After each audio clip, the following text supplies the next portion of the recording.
How to fix Facebook memories not showing up. Hi everyone, I'm here to assist you today. Without any delay, let's jump right in.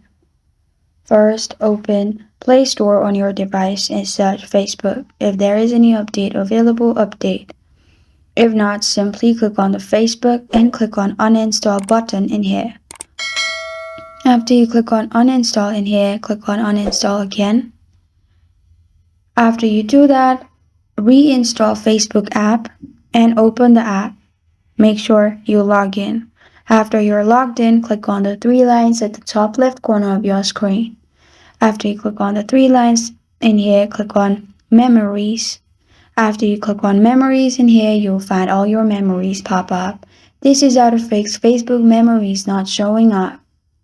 Thank you for joining me today. If this video helps you out, please leave a like and subscribe for more. Got a question or want to suggest a topic, comment below. Thank you for watching.